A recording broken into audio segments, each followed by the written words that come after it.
Some action there. Well, welcoming you on the show. Sport update on Trust TV. Adeni Ajishafe.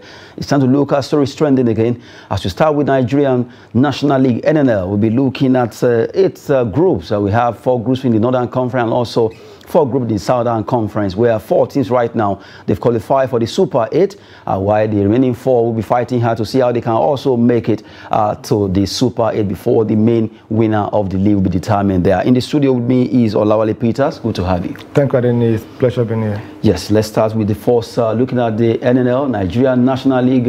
Well, the Northern Conference, that's Group A1, we play their match and also the table alongside that particular result there. Let's look at the NNL there. Looking at match day 9, the results show Mighty Jets defeating Kogi United 1-0. Milantaki Care 1-0 against High Boss. ABS lost at home in Ilorin against EFCC. Why would they lose? After all, they are playing against EFCC. Well, Mighty Jets actually topping there. Let's run through this together. Well, you have the green, the team with the green color now. That's Mighty Jet. They qualify for Super 8 playoff. And you have the one in yellow relegation playoff. The one in red, they actually going to relegation. Kogi United.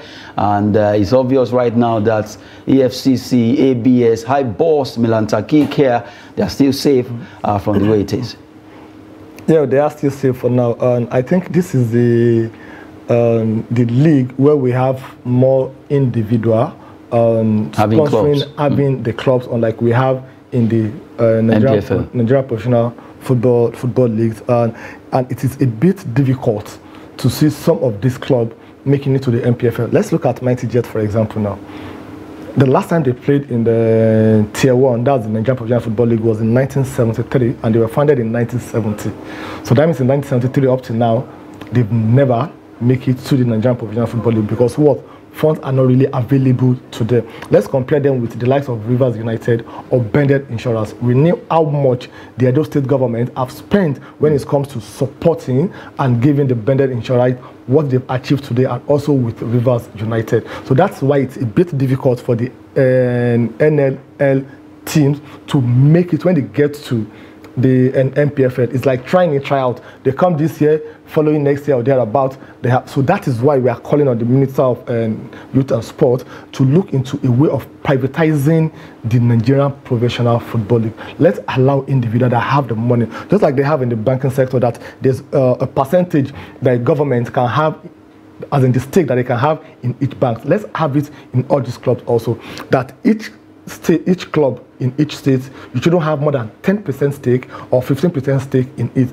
Let other people come in. And the reason why you have to do that, for example, River State, if you still allow them to have the controlling share, which they call 51% and above, if they have the 51% controlling shares and you have 40%, will you be able to control them? You won't be able to control them. But if what you are having is not more than 15% and other shareholders, other stakeholders, they are having 75% to your own 15%, whatever issue you want to take, the decision will be you go by votes, and those people, they are looking at it as a form of investment.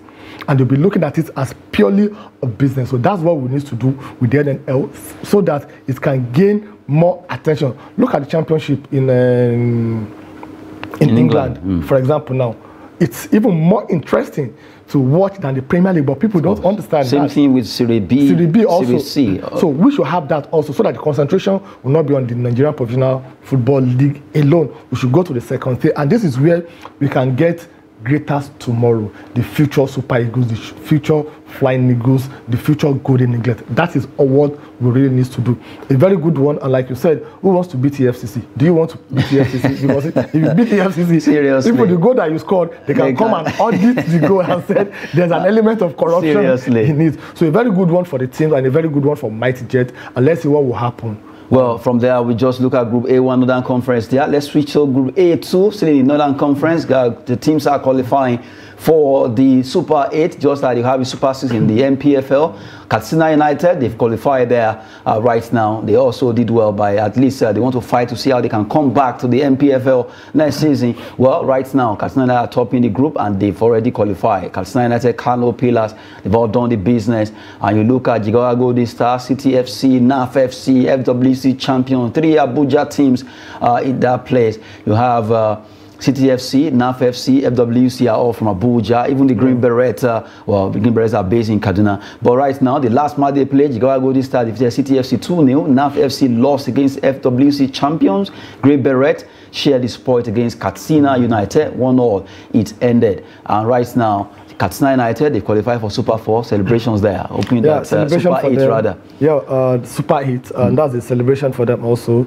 And they've tested the NNL. The NNL also. And right now, I'm sure their target is to come back to where they came from, together with the Kano Pillars also. And I'm sure they've learned their lessons, and the government also, they are really supporting them, because fighting among these unknown players, it's very, very difficult, because the pitch in which they are playing, the atmosphere, the environment that they are playing in the NNL is totally different from the NPFL that we are even complaining that is not up to standard. So that is part of the issues, the problem that they are facing. But I believe at the end of the day, they'll still make it back to where they came from. Well, hopefully, let's see how it's going to be now in the Super 8 race between those clubs. Now we go to Northern Conference Group A3. A3 also, some games were played. Kebbi United 1-0 against Kano Pillars. Sokoto United 2, Zamfara United 0. And you look at the table, Kano Pillars, they've done the business. They've also qualified for the Super 8 right now, despite playing 7 matches.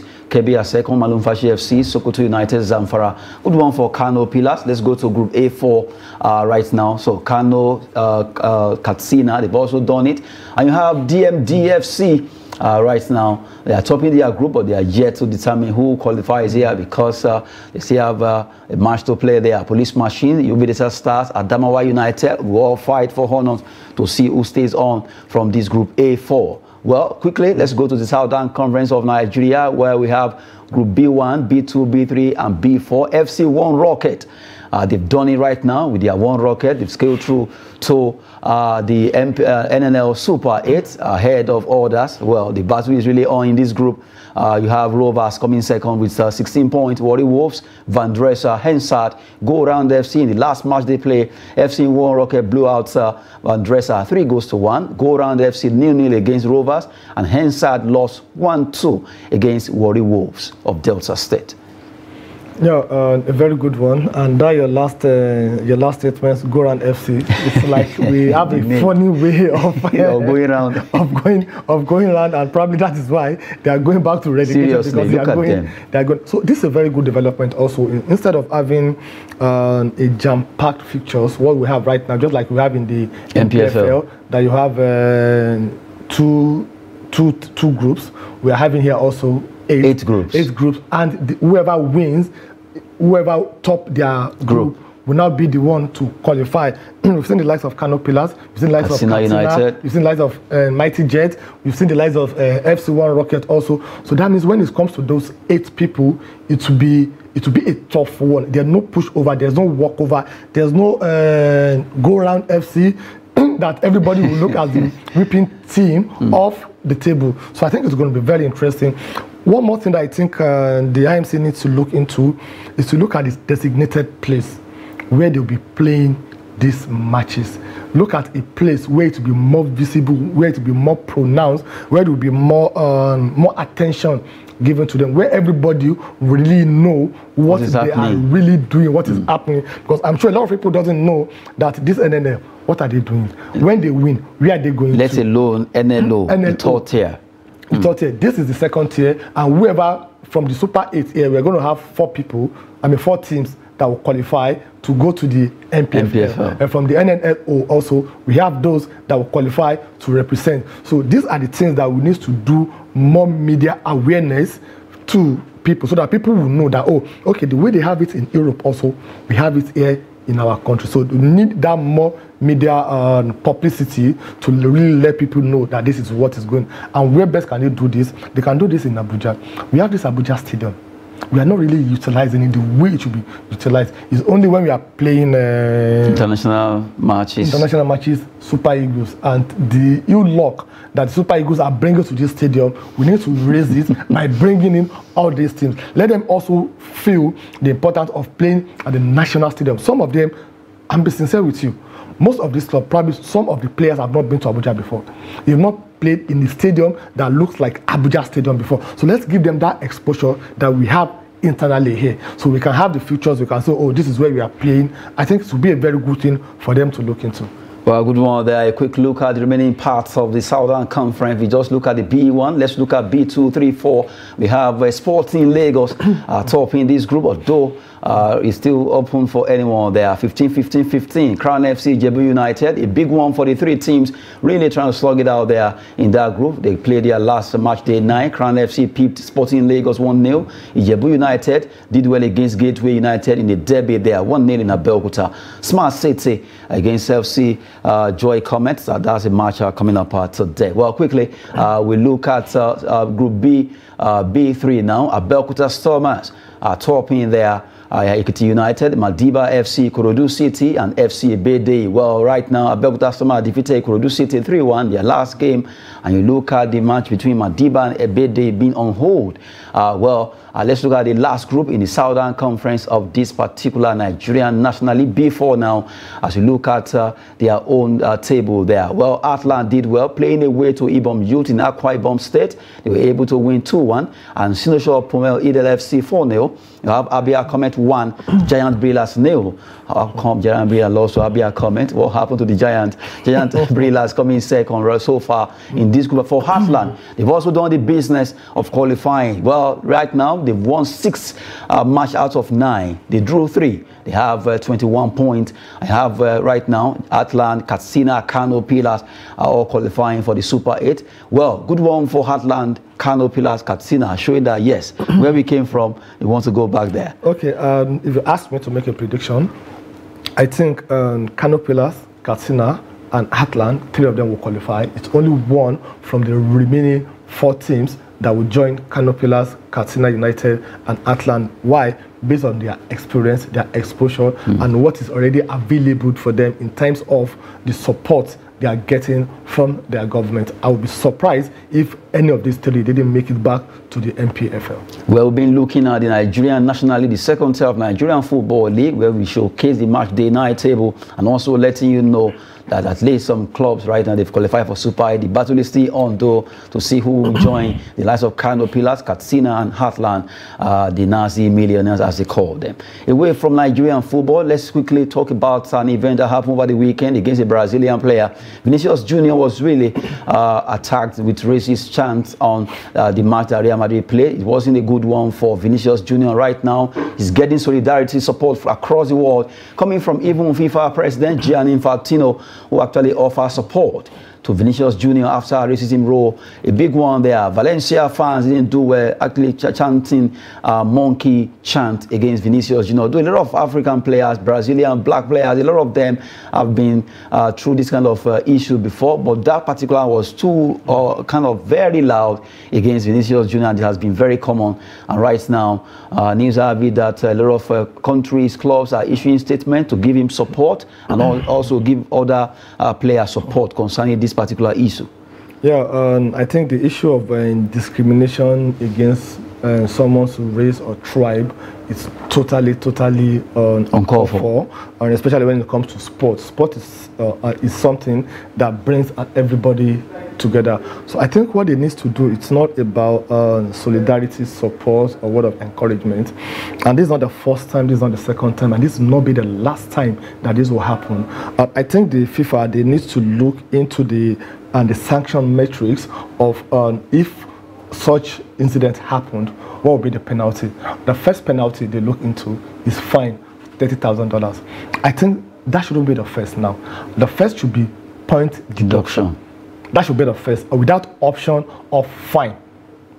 So, I mean, without option of fine, the first thing is if your club, your supporters, you are able to control them, and we have this ugly incident. 6 points deducted from you, straight off. Then the issue of fine can now come in maybe a second option or third option, but the first option should be number 1, point deduction.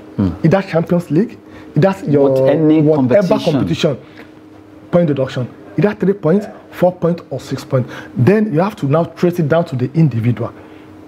The issue of banning them for 1 year or whatever, no. They should find a way of criminalizing that offense so that the person will go through the normal criminal proceeding. when it comes to discrimination, because I believe in every part of the country, you have a constitution, you have a law speaking against discrimination of any form. So that they can take it up. I'm not a lawyer, but I believe this is very possible. By the time they do this, you will see that this issue will be long gone. So the first one, take it against the club.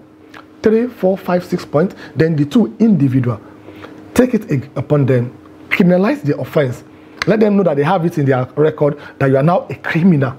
That will make them to do what? To think twice before they do all this issue. It is very disheartening for someone playing and you now be throwing banana peels because you're a monkey, chanting monkeys. It's totally uncalled for. We've had this happening times without number. It's not about solidarity. It's not about word of encouragement. It's about eating them very hard. Let them feel it. Let them feel it seriously, the way the person also is feeling it. With that, I think we can come to the end of this issue. Now, when this match was going on, a lot of people expected the match to stop, to be put into stop, if the fans don't stop chanting that monkey. And then the referee went on with the match. So that match is over now. But a lot of issues have been coming up. People say, okay, they should deduct that 3 points so that the fans will feel what they did was wrong. They should still deduct the point. They should, since the match continued, the match was not stopped. Number 1, fault from the referee. Number 2, remove the point from Valencia. Number 3, there are 2-3 matches, play behind closed doors. Don't allow these fans to come in. It's because they have access to the state, the Messiah state. That's why they're chanting. Okay, I think the referee also needs to be investigated to know the reason why he didn't stop the match. Because part of the act, when it comes to this issue of racism in football, I can't remember the exact act, is that the players, they have the right to stage a walkout. Yes.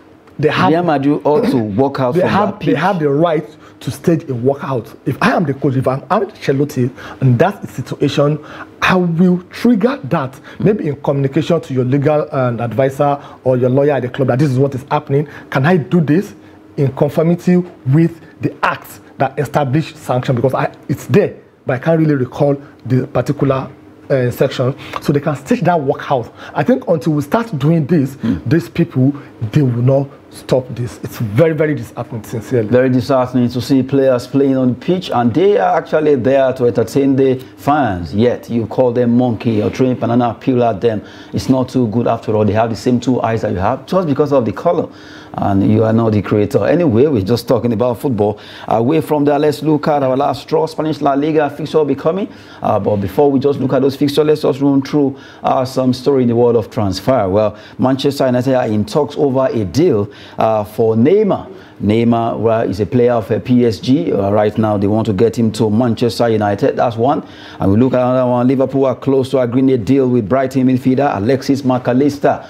McAllister is a player of Brighton, but Liverpool really, they want to get him to play over their stadium. Well, let's see how those 2 players will be coming to England next season. But let's go back to the fixtures for tonight, La Liga fixtures, so that the guests can talk about those matches quickly.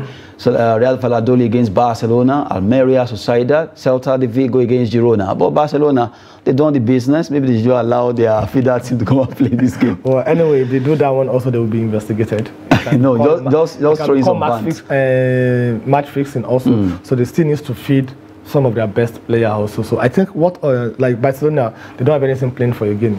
Like rightly said, they will use their feeder team, but they will mix them with part of their senior players, the first 11. So I think the fight for survival is what remains now in all the leagues now. Like we saw in the Premier League, in the Italian Serie A also, and also this what will be going on tonight also is to see those that will be relegated, those that will qualify for and that will play in Europe next season, and those that will say, okay, let me just remain where I am and see have another opportunity to play in the La Liga next season. So it won't be that interesting until when it gets to the final stage. That is when you'll be looking at, oh, I need to get to this point, I need to concede this, or I need to concede less than this for me to remain. So it will be a good match to watch this evening. Well, let's see what happens there. Talking about those matches, we've been looking at Nigeria National League, NNL. Super 8 race is on, but congrats to Kano Pillars, Katsina United, and also not forgetting Heartland Inazi Millionaires for qualifying for the Super 8. More of this in our subsequent edition. We've been with Olawale Peters in the studio. Thanks so much. Thank you so much, Adene. It's a pleasure having me. So how are you feeling now with Arsenal coming second after... I've been eating well. I've been living fine because I'm not collecting what they are collecting every week in, week out. No, that's football. I like your consolation. That's football. I like your consolation. I can't keep myself because of football. I like your consolation. Anyway, just to get back at me there. Anyway, I'm Adeni Ajisha. Sport is always business and fitness. Thanks for watching.